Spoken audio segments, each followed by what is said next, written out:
Now then, still on the question of tourism, let's head over to Ghana. The tourism and hospitality sector there has not been spared by COVID-19 either. It's expected, in fact, to record a loss of at least $170 million in lost revenue in 4 months. Tourism accounts for roughly 6.2% of GDP in the West African cocoa, gold and oil producer. The bulk of that comes from foreign tourists spending time and money in the country.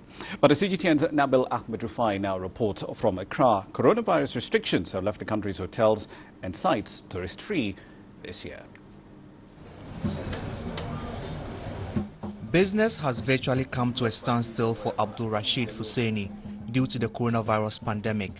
His arts and crafts shop mainly sells to tourists, but things began to take a different turn when the government started restricting travel into the country to curb the spread of COVID-19.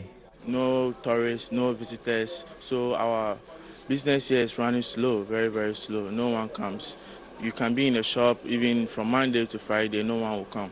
Tourism is the fourth largest foreign exchange contributor to Ghana's economy.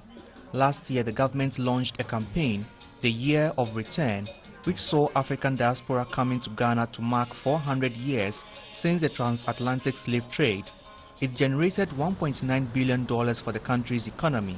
Now, major hotels and tourist attractions, including slave castles, have all been kicked out of business due to the pandemic. The way the Year of Return actually took place and the numbers that came in, we were expecting that this year would even exceed that of last year. So for COVID-19 to come in at the time it came, for us to shut down completely, it's been very devastating. Last year, tourist arrivals increased by 45% on the year before, according to the Ghana Tourism Authority. The International Tourism Organization says arrivals could decline between 20 and 30% this year due to the impact of COVID-19. And while Ghana's airspace and land borders remain closed, shops at this art center in Accra are not likely to see an improvement in their sales. Ghana's tourism ministry is estimating a $171 million loss in revenue. The government says it will support businesses affected by the pandemic with a $9 million grant secured from the IMF.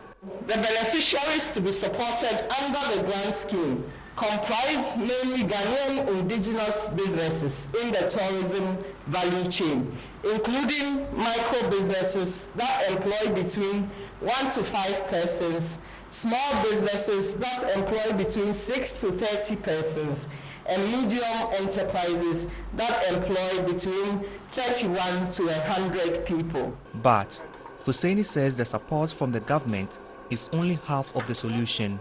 If airlines and tourists are allowed to come into Ghana once again like how it was, then I can say it will bounce back again. Business will still go up and then the tourism sector will also boost up again. For now though, it is uncertain when the country's airports will open for international travel.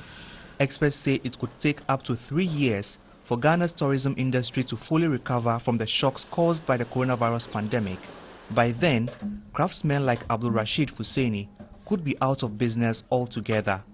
Nabil Ahmed Rufai, CGTN, Accra, Ghana.